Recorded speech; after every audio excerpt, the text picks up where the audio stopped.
ಎಲ್ರಿಗೂ ನಮಸ್ಕಾರ. ಇವತ್ತೊಂದು ಎಲ್ರಿಗೊಂದು ಸರ್ಪ್ರೈಸ್ ಏನಂತಂದ್ರೆ ನಮ್ಮ ಡೋಲೋ 650 ಮತ್ತೆ ರಾಗಿ ಹಿಟ್ಟು ಖ್ಯಾತಿಯ ಶ್ರೀಮತಿ ಶಶಿರೇಖಾ ರಾಜು ಒಂದು ಕೋವಿಡ್ ಕಾಲದಲ್ಲಿ ಕರ್ನಾಟಕದ ಎಲ್ಲ ಕಡೆ ವೈರಲ್ ಆಗಿದ್ದ ಹುಡುಗಿ ಈಗ ಕೆಲಸ ಮಾಡ್ತಾ ನನ್ನ ಕಣ್ಣ ಮುಂದೆ ಕ್ಯಾಮರಾದ ಮುಂದೆ ಇದ್ದಾಳೆ.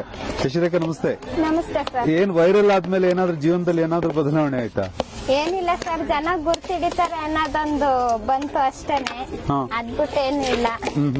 ತುಂಬಾ ಫೇಮಸ್ ಆದಾಗ ಏನ್ ಅನ್ನಿಸ್ತು? ನಿನ್ ಮಾತು ಎಲ್ಲ ಕಡೆ ವೈರಲ್ ಆಗೋಯ್ತು, ಎಲ್ಲ ಆದಾಗ ನಿಂಗೆ ಏನ್ ಅನ್ನಿಸ್ತು? ತುಂಬಾ ಖುಷಿ ಆಯ್ತು ಸರ್. ಪರವಾಗಿಲ್ಲ, ನಾನು ಮಾತಾಡಿದ್ದನ್ನ ಜನ ತುಂಬಾ ಚೆನ್ನಾಗಿ ಅಕ್ಸೆಪ್ಟ್ ಮಾಡಿದ್ದಾರೆ ಅಂತ ಖುಷಿ ಆಯ್ತು. ಅವತ್ತು ನಿಮ್ಗೆ ಅಷ್ಟೊಂದು ಸಿಟ್ಟು ಬರಕ್ಕೆ ಏನ್ ಕಾರಣ? ಇನ್ನೇನು ಸರ್, ಬಡತನ. ನಾವಿವತ್ತು ದುಡ್ದು ತಿನ್ನೋರು ಕೊರೋನಾ ಟೈಮಲ್ಲಿ ಹಂಗ್ ಲಾಕ್ ಡೌನ್ ಮಾಡಿ ಕೂರಿಸ್ಬಿಟ್ರೆ ನಮ್ಮಂಗೆ ಎಷ್ಟೋ ಜನ ಅಲ್ಲಿ ದುಡ್ದು ಅಲ್ಲಿ ತಿನ್ನೋ ಬಡವ್ರು ಸರ್. ಎಲ್ಲೋಗಿ ಊಟ ಮಾಡ್ಬೇಕು, ಹೆಂಗೆ ಇದ್ ಮಾಡ್ಬೇಕು ಸರ್? ಅದಕ್ಕೋಸ್ಕರ ನಂಗೆ ಕೋಪ ಬಂದು ಆ ತರ ಮಾತಾಡಿದೆ. ನಿಜವಾಗ್ಲೂ ಕೋಪ ಬಂದಿತ್ತ ಅಥವಾ ಬೇರೆ ಏನಾದ್ರೂ ಕಾರಣಕ್ಕೆ ಕೋಪ ಬಂದು? ಇಲ್ಲ ಇಲ್ಲ ಸರ್, ಇವಾಗ ನೀವ್ ಹೆಂಗೆ ಅನ್ಎಕ್ಸ್ಪೆಕ್ಟ್ ಆಗಿ ಸಿಕ್ಕಿ ಮಾತಾಡಿಸ್ತಿದ್ದೀರಾ, ಅವರು ಹಂಗೇನೆ ಬಂದು ಮಾತಾಡ್ಸಿದ್ದು ಅಷ್ಟೇನೆ. ಪಾಪ ಅವ್ರಿಗೆ ಗೊತ್ತಿಲ್ಲ ನಾನು ಅಷ್ಟೊಂದು ರ್ಯಾಶ್ ಆಗ್ಬಿಡ್ತೀನಿ, ಅಷ್ಟೊಂದು ಇದ್ರಲ್ಲಿ ಮಾತಾಡ್ತೀನಿ ಅಂತ. ಅಷ್ಟೊಂದು ರ್ಯಾಶ್ ನಿಜವಾಗ್ಲೂ ನಿನ್ ಸ್ವಭಾವದಲ್ಲೇ ರ್ಯಾಶ್ ಆಗಿ ಮಾತಾಡೋ ಗುಣ ಇದೆಯಾ ಅಥವಾ ಹೇಗೆ? ಸರ್, ಅದು ನನ್ನ ಹುಟ್ಟು ಗುಣ ಸರ್. ನಾನು ಏನೇ ಹೇಳ್ಬೇಕು ಅಂದ್ರೂ ಡೈರೆಕ್ಟ್ ಆಗಿ ಹೇಳ್ಬಿಡ್ತೀನಿ, ಸ್ಟ್ರೈಟ್ ಫಾರ್ವರ್ಡ್ ಅಂತಾರಲ್ಲ ಹಂಗೆ. ಕೆಲವು ಉದಾಹರಣೆ ಕೂಡ ಅಂದ್ರೆ ನಿಂಗೆ ಸಣ್ಣ ವಯಸ್ಸಲ್ಲಿ ಈ ತರ ಸಿಟ್ಟು ಬಂದು ನೀನು ಡೈರೆಕ್ಟ್ ಆಗಿ ಮನಸ್ಸಲ್ಲಿ ಏನಿದೆ ಅದನ್ನ ಸ್ಟ್ರೈಟ್ ಫಾರ್ವರ್ಡ್ ಆಗಿ ಮಾತಾಡಿ ಅಪ್ಪನ ಕೈಯಿಂದ ಅಮ್ಮನ ಕೈಯಿಂದ ಬಯಸ್ಕೊಂಡಿದ್ದು? ಹ್ಞೂ ಸರ್, ನಮ್ಮ ಅಮ್ಮನ ಕೈಲಿ ತುಂಬಾ ಬಯಸ್ಕೊತಿದ್ದೆ. ಯಾಕಂದ್ರೆ ಅವ್ರೇನಾದ್ರು ಈಗ ನಮ್ಮ ಅಪ್ಪ ಏನಾದ್ರು ಮಾಡ್ಬಿಟ್ರೆ, ನಮ್ಮಮ್ಮ ಏನಾದ್ರು ನಮ್ಮ ಅಪ್ಪಂಗೆ ಏನಾದ್ರು ಸುಳ್ಳು ಹೇಳ್ಬಿಟ್ರೆ ನಮ್ಮ ಅಮ್ಮನ ಎದುರಿಗೆ ನಮ್ಮ ಅಪ್ಪಂಗೆ ಹೇಳ್ಬಿಡುವ, ಇಲ್ಲ ಕಣಪ್ಪ ಇವಳು ಸುಳ್ಳು ಹೇಳ್ತಾಳೆ ಮಮ್ಮಿ ಹಿಂಗೆ ಮಾಡಿದ್ಲು ಅಂತ ಹಂಗೆ. ಆಮೇಲೆ ಸ್ಕೂಲಲ್ಲೂ ಅಷ್ಟೇನೆ, ಯಾರಾದ್ರೂ ಎದುರುಗಡೆ ಏನಾದ್ರು ತೀಟೆ ಗೀಟೆ ಮಾಡ್ಬಿಟ್ಟು ಸರ್ಗಳ ಜೊತೆ ಇಲ್ಲ ಅಂತ ಅಂದಾಗ, ಇಲ್ಲ ಸರ್ ಇವ್ರು ಈ ತರ ಮಾಡಿತಾ ಇದ್ರು ಅಂತ ಹೇಳ್ತೀನಿ. ಹೀಗೆಲ್ಲ ಅಂತಾರೆ ಈ ಯೂಟ್ಯೂಬ್ ಅಲ್ಲಿ, ಫೇಸ್ಬುಕ್ ಅಲ್ಲಿ, ಅಲ್ಲಿ ಇಲ್ಲೆಲ್ಲ ವೈರಲ್ ಆದ್ರೆ ಸಿಕ್ಕಾಪಟ್ಟೆ ದುಡ್ಡು ಸಿಗುತ್ತೆ, ಇದ್ ಬರುತ್ತೆ, ಶ್ರೀಮಂತರಾಗ್ಬಿಡ್ತಾರೆ, ಮಾಡಿ ಗಿಡಿ ಕಟ್ಸ್ಬಿಡ್ತಾರೆ ಅಂತ. ಆದ್ರೆ ನಮ್ ಶಶಿರೇಖಾ ಈಗ್ಲೂ ಕೂಡ ಕೆಲಸನೇ ಮಾಡ್ಕೊಂಡು ಬರ್ತಾ ಇದಾರ. ಹೆಂಗಿರೋದ್ ಚಂದನ ಅಥವಾ ದುಡ್ಡು ಮಾಡ್ಕೊಂಡು ಬಿಂದಾಸ್ ಆಗಿರೋದ್ ಚಂದನ? ಸರ್, ಬೇನಾಮಿ ಆಸ್ತಿ ಮಾಡಿ ಅದೇನು ಬೇನಾಮಿ ಆಸ್ತಿ ಮಾಡಿ ಸೋಕಿ ಮಾಡ್ತಾಳೆ ಅನ್ನೋದಕ್ಕಿಂತ ನಿಯತ್ತಾಗಿ ದುಡ್ದು ತಿನ್ನೋದು ನೆಮ್ಮದಿ ಸರ್. ಈಗ ನಿನ್ನ ದುಡಿದ ಜೀವನ ಹೆಂಗಿದೆ? ನನ್ ದುಡ್ದು ಜೀವನ ಕೋವಿಡ್ ಟೈಮಲ್ಲಿ ಸ್ವಲ್ಪ ಕಷ್ಟ ಇತ್ತು. ಅವಾಗ 150 ರೂಪಾಯಿ ಕೂಲಿ ಕೆಲ್ಸಕ್ಕೆ ಹೋಗ್ತಾ ಇದ್ದೆ. ಇವಾಗ ಕುವೆಂಪು ನಗರದಲ್ಲಿರೋ ವೆಂಕಟೇಶ್ವರ ಕ್ಯಾಟ್ರಿಂಗ್ ಅಲ್ಲಿ ಕೆಲಸ ಮಾಡ್ತಾ ಇದ್ದೀನಿ. ನಮ್ಮ ಓನರು ಚೆನ್ನಾಗಿ ನೋಡ್ಕೊತಾರೆ. 300 ರಿಂದ 400 ರೂಪಾಯಿ ಕೂಲಿ ಕೊಡ್ತಾರೆ, ಆಟೋ ಚಾರ್ಜ್ ಕೊಡ್ತಾರೆ. ಜೀವನ ಹೆಂಗೋ ಸುಮಾರು ಚೆನ್ನಾಗಿ ನಡೀತಾ ಇದೆ. ಮೇಡಮ್ ಒಂಚೂರು ಕೈ ತೊಳ್ಕೊತಾರೆ. ಇವ್ರು ಯಾರು ಗೊತ್ತಾ? ಚಾಂದಿನಿ. ಚಾಂದಿನಿ ಅಲ್ಲ, ಶಶಿರೇಖಾ. ಇಲ್ಲ ಇಲ್ಲ, ಹೌದೌದೌದು. ನೋಡಿ, ಚಾಂದಿನಿ ಅಂತ ತಿಳ್ಕೊಂಡ್ಬಿಡ್ತಾರೆ ಕೆಲವರು ಶಶಿರೇಖಾ ಅಂತ ಗುರುತ ಹಿಡಿತಾರೆ. ನನಗಂತೂ ನೋಡಿದ ತಕ್ಷಣ ಈ ಹುಡುಗಿಯ ನಾನು ಎಲ್ಲೋ ನೋಡಿದ್ದೀನಲ್ಲ ಅಂತ. ಆದ್ರೆ ಆ ಟೈಮಲ್ಲಿ ನಾನು ಇಲ್ಲಿ ಇರ್ಲಿಲ್ಲ, ನಾನು ಲಕ್ಷದ್ವೀಪದಲ್ಲಿದ್ದೆ. ಲಕ್ಷದ್ವೀಪದಲ್ಲಿ ನಾನು ನೋಡ್ಬಿಟ್ಟು ಹುಡುಗಿ ಎಷ್ಟು ಚಂದ ಮಾತಾಡ್ತಾಳೆ ನೋಡಿದ್ರೆ, ಇವತ್ತು ನಮ್ಮಲ್ಲಿ ಇಲ್ಲೇ ಬಂದು ಕೆಲಸ ಮಾಡ್ತಾ ಇದೆಯಲ್ವಾ? 3ನೇ ಸಲ ಬರ್ತಾ ಇರೋದು ಸರ್. ಫಸ್ಟ್ ಗಣಪತಿ ಬುಟ್ಟಾಗ ಬಂದಿದ್ದೆ, ಅವಾಗ್ಲೂ ನಮ್ದೇ ಅಡ್ಗೆ ಇತ್ತು. ಮತ್ತೆ ಇನ್ನೊಂದ್ಸಲ ಏನೋ ಫಂಕ್ಷನ್ ಮಾಡಿದಾಗ ಬಂದಿದೆ. ಈಗ 3ನೇ ಸಲ ಬರ್ತಾ ಇರೋದು. ನಿಮ್ ಸ್ಟಾಫ್ ಗಳೆಲ್ಲ ಚೆನ್ನಾಗಿ ಮಾತಾಡಿಸ್ತಾರೆ. ನಿಮ್ಮನ್ನ ನಾನು ಇವತ್ತೇ ಫಸ್ಟ್ ನೋಡಿದ್ದೆ. ಆದ್ರೆ ನಾನಂತೂ ನಿಮ್ಮನ್ನ ತುಂಬಾ ಸಲ ನೋಡಿ ಮೆಚ್ಕೊಂಡಿದ್ದೀನಿ. ಎಷ್ಟು ಚೆನ್ನಾಗಿ ಮಾತಾಡುತ್ತೆ ಹುಡುಗಿ ಅಂತ. ಆದ್ರೆ ನಮ್ ಕಣ್ಮುಂದೆನೆ ಈ ಹುಡುಗಿ ಕೆಲಸ ಮಾಡ್ತಾ ಇದ್ದಾಳೆ ಅಂತ ನನಗೆ ಗೊತ್ತಿರ್ಲಿಲ್ಲ. ಶಶಿರೇಖಾ, ಈಗ ನಿಮ್ ಮನೆಯವರು ರಾಜು, ಅವ್ರ ಜೊತೆ ನಿಂಗೇನಾ ರೋಪ? ಹೌದಾ? ರಾಜು ಏನ್ ಮಾಡ್ತಾರೆ? ರಾಜು ಅವರು ಸರ್ ಕೈ ಲೋಡ್ಗೆ ಹೋಗ್ತಾರೆ. ಮಾರ್ಕೆಟ್ ಅಲ್ಲಿ ಕೈ ಲೋಡ್ ಮಾಡ್ತಾರೆ. ಚಂದ್ರಪಟ್ಟಣ ಸಂತ ಇರುತ್ತಲ್ಲ ಸರ್, ಅಲ್ಲಿ ತೆಂಗಿನಕಾಯಿ ಮೂಟೆ ಬರೋದು.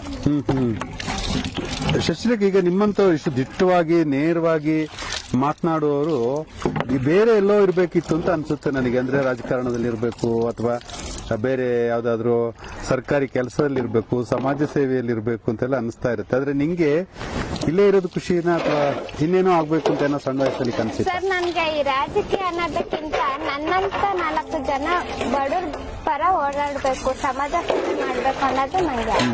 ಬಡವರು ಯಾಕೆ ಬಡವರಾಗಿ ಉಳಿತಾ ಇದ್ದಾರೆ? ಬಡವರಾಗಿ ಉಳಿತಿದ್ದಾರೆ ಅಂದ್ರೆ ಒಳ್ಳೆ ಏನಂತಾರೆ ಸೌಲಭ್ಯಗಳು ಇಲ್ಲ ಸರ್. ಹಂಗಾಗಿ ಬಡವರುಗಳಿಗೆ ಯಾವತ್ತೂ ಬಡವರಾಗೆ ಇರ್ತಾರೆ, ಶ್ರೀಮಂತರು ಶ್ರೀಮಂತಾಗಿ. ಇದೊಂಥರ ವಿಷ ಚಕ್ರ ಇದ್ದಂಗಲ್ವಾ, ಅದ್ರೊಳಗೆ ಸುತ್ತಾ ಇರ್ತಾರೆ. ಇದರಿಂದ ಹೊರಗೆ ಬರೋದು ಹೆಂಗೆ? ಅಲ್ಲಿ ನೀರು ತುಂಬಾ ಜಾಸ್ತಿ ಇದೆ. ಎಕ್ಸಾಂಪಲ್ ನಿಮಗ್ ಕೊಡ್ತೀನಿ. ಅಲ್ಲಿಗೆ ಅದ್ ಸಾಕು, ಆ ಗಿಡಕ್ಕೆ ನೀರ್ ಸಾಕು.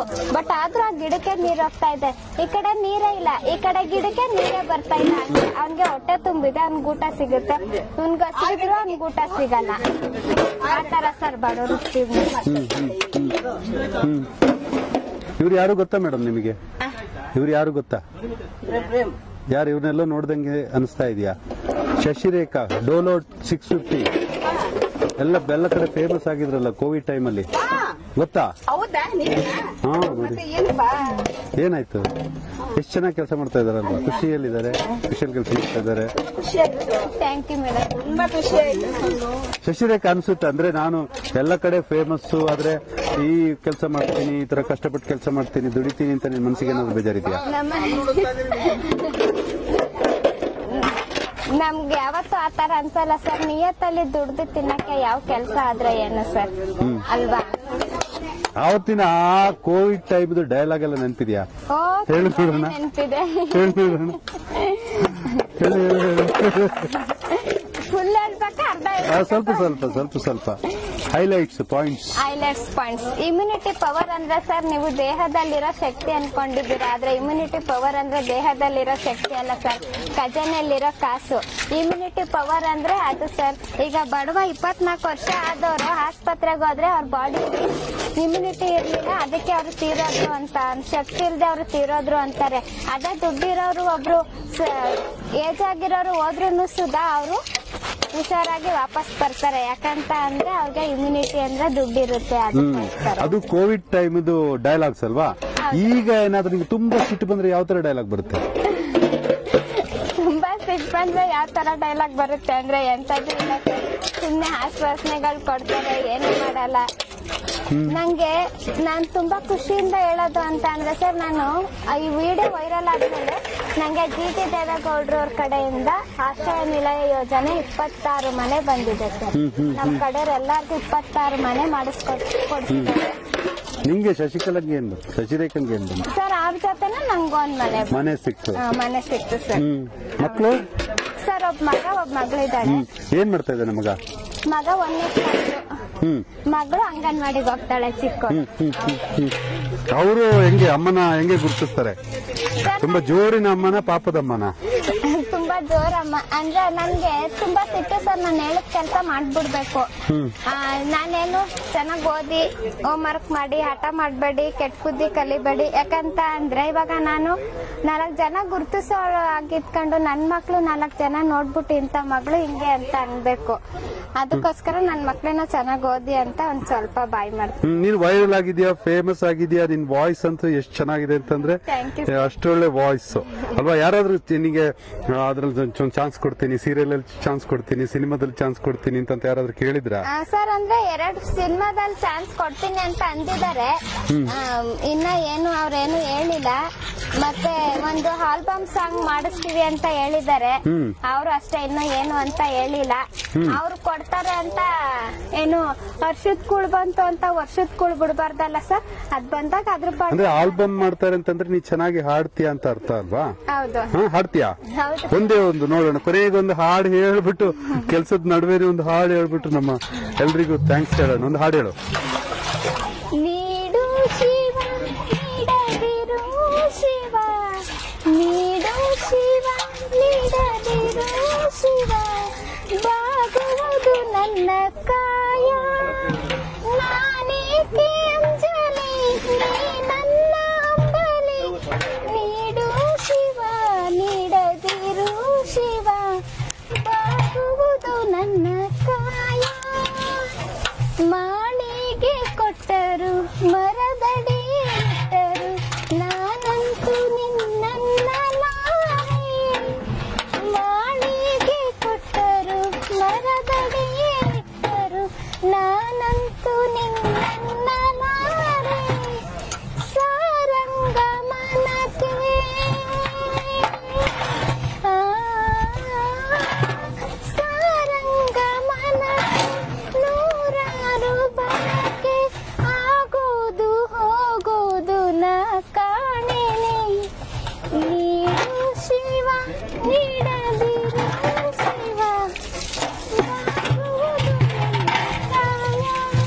ಶಿವ ಕೊಟ್ರು ಕೊಡದಿದ್ರು ನಮ್ ಕೆಲಸ ಮುಂದುವರಿತಾನೆ ಇರುತ್ತೆ ಅಂತ. ಕೊನೆಯದಾಗಿ ಒಂದು ಎಲ್ರಿಗೂ ಇವತ್ತು